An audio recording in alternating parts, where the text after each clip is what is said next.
జై తెలంగాణ, జై తెలంగాణ. 9 రేకుల గ్రామస్తులందరికీ పేరు పేరున హృదయపూర్వకంగా నమస్కారాలు తెలియజేస్తున్నాను. కొంతమంది నిడదవోలు నుండి కూడా రైతులు వచ్చిండ్రు, ఇతర గ్రామాల నుండి వచ్చినటువంటి రైతులకు ప్రజలకు అందరికి కూడా నమస్కారాలు తెలియజేస్తాం. ఏమైంది లొల్లి మీద? ఏమై లొల్లి ఎందుకన్నా?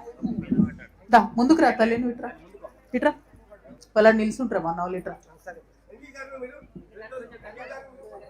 ఇవాళ ఈ గ్రామ సభలో శ్రీనివాస్ గారు రైతు నిడదవల్లి నుంచి, బాలరాజ్ గౌడ్ గారు ఎక్స్ సర్పంచ్ గారు 9 రేకుల, అట్లనే రంగయ్య గారు ఎంపీటీసీ 9 రేకుల, పట్నాల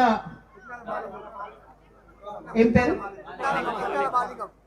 పుట్నాల మాలింగం గారు రైతు గారు, రామరెడ్డి గారు 9 రేకుల, అట్లనే పందెం శివలీల గారు, అట్లనే మల్లేష్ నిడదవల్లి గారు, ఇప్పుడు మాట్లాడినటువంటి అమ్మ సీతం కృష్ణమ్మ గారు మాజీ సర్పంచ్ గారు, అట్లనే ఫస్ట్ మాట్లాడిన పెద్దమ్మ, అందరికీ కూడా పేరు పేరున హృదయపూర్వకంగా నమస్కారాలు తెలియజేసుకుంటున్నాను.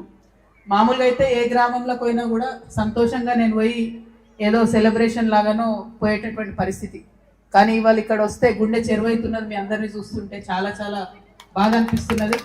ఎందుకంటే ఇది మామూలు దుఃఖం కాదు. మామూలుగా ఎకరము, అర్ధెకరము, పావెకరము ఉన్న చిన్న సన్నకారు రైతులు 200 మందిది మొత్తం కూడా 200 ఎకరాల దాకా భూమి పోతా ఉంది అంటే అది మామూలు విషయం కాదు. ఇదే మాట రింగ్ రోడ్లో ప్రతి చోట వినిపిస్తూ ఉన్నది.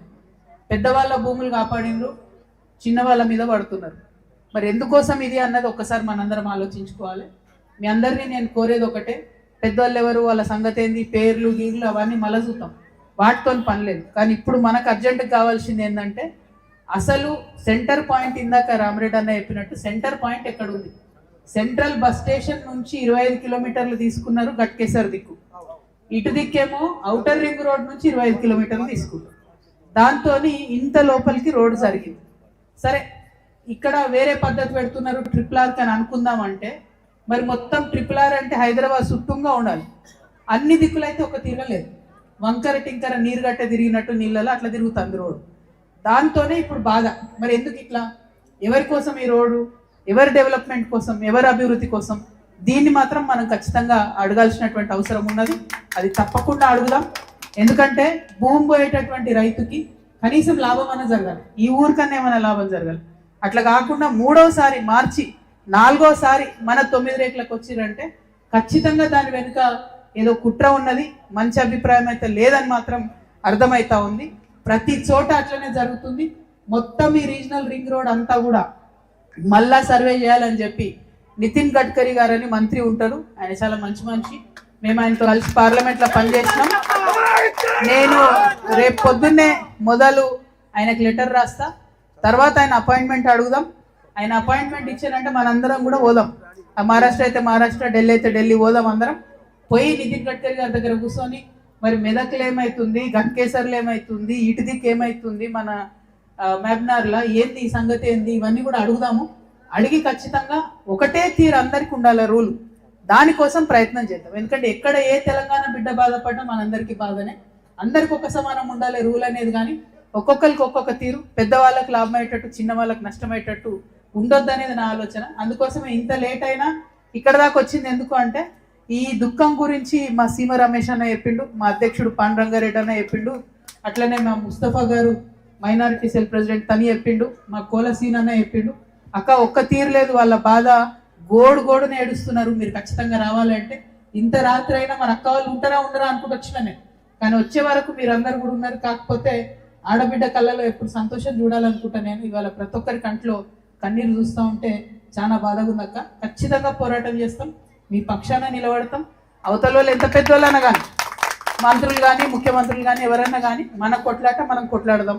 1, 2 ఈ కొట్లాడేటటువంటి క్రమంలో మీకు రైతులకు ఇబ్బంది లేకుండా చిన్న కమిటీ ఏదన్నా గ్రామం నుండి వేసి 4, 5, 9 మంది 10 మంది ఆ ఒక కమిటీ ఎవరు ఉంటారో చెప్తే మనం నితిన్ గడ్కరీ దగ్గర పోయినా, అవసరం అంటే మోడీ గారి దగ్గర పోతామా, ఇంకెటు పోతాం. ఎందుకంటే ఇది కేంద్ర ప్రభుత్వం యొక్క పథకం కాబట్టి ఖచ్చితంగా కేంద్రంతో బీజేపీతోనే తేల్చుకోవాల్సినటువంటి అవసరం ఉంటుంది. అదేవిధంగా మీ ఎంపీ గారిని కూడా మనం అడుగుదాము, వారిని కూడా అడిగి మరి ఎట్లా చేస్తాం ఏందని వాళ్ళని కూడా కలుద్దాము, కలిసి దాని నుంచి ముందుకు తీసుకొని పోదామని చెప్పి మీకు తెలియజేస్తున్నా. అయితే ఒక్కటే గుర్తుపెట్టుకోండి, మన తెలంగాణ చాలా గట్టిది, అట్లా ఏడవద్దు, మనం కొట్లాడాలి, మంచిగా పిడికిలు బిగించి కొట్లాడాలి. మీ లెక్కనే ఉండే మన చిట్యాల ఐలమ్మ భూమి దగ్గరికి వస్తే పెద్ద పెద్ద రాజులను తరిమి కొట్టింది ఆమె. మీరు భయపడద్దు, బాధపడద్దు, మీ తరఫున మీ పక్షాన మేమందరం కూడా నిలబడి ఉంటాం. అన్యాయంగా మన భూములు లాక్కుంటే మాత్రం చూసుకుంటూ ఊరుకునేది లేదు. మనాది పెట్టుకోకండి, బాధ పెట్టుకోకండి. దయచేసి పిడికిలెక్కి ఎత్తి పోరాటం చేయడానికి మాత్రం సిద్ధం కావాలని రైతన్నలందరినీ కూడా నేను హృదయపూర్వకంగా కోరుతున్నాను. ఇలా రాజకీయం లేదు, తెల్లారితే మనకేం ఓట్లు వచ్చేటి లేవు, కానీ ఈ దుఃఖం అన్నది కరెక్ట్ కాదు. అందరికీ సమన్యాయం ఉండాలి ఈ రాష్ట్రంలో. ఒకరికి ఒక తీరు న్యాయం, ఇంకోరికి ఇంకో తీరు న్యాయం ఉండొద్దు అనేటటువంటి విషయం మాట్లాడదామని మీ దగ్గర రావడం జరిగింది. పార్టీలకు అతీతంగా ప్రతి ఒక్కరు కూడా ఇక్కడ అన్న వాళ్ళందరూ వచ్చి మాట్లాడేందుకు సంతోషం అనిపించింది. పార్టీలతో సంబంధం లేదు, ఇది మన భూమి సంబంధం, మన భుక్తి సంబంధం, అన్నిటికన్నా ఎక్కువ మన ఆత్మగౌరవానికి సంబంధించిన విషయం కాబట్టి మీతో పాటు మీ చెల్లెగా, మీ సోదరిగా ఉంటా అని చెప్పి మళ్ళొకసారి తెలియజేస్తూ మీ అందరి దగ్గర సెలవు తీసుకుంటున్నా. Thank you. జై తెలంగాణ.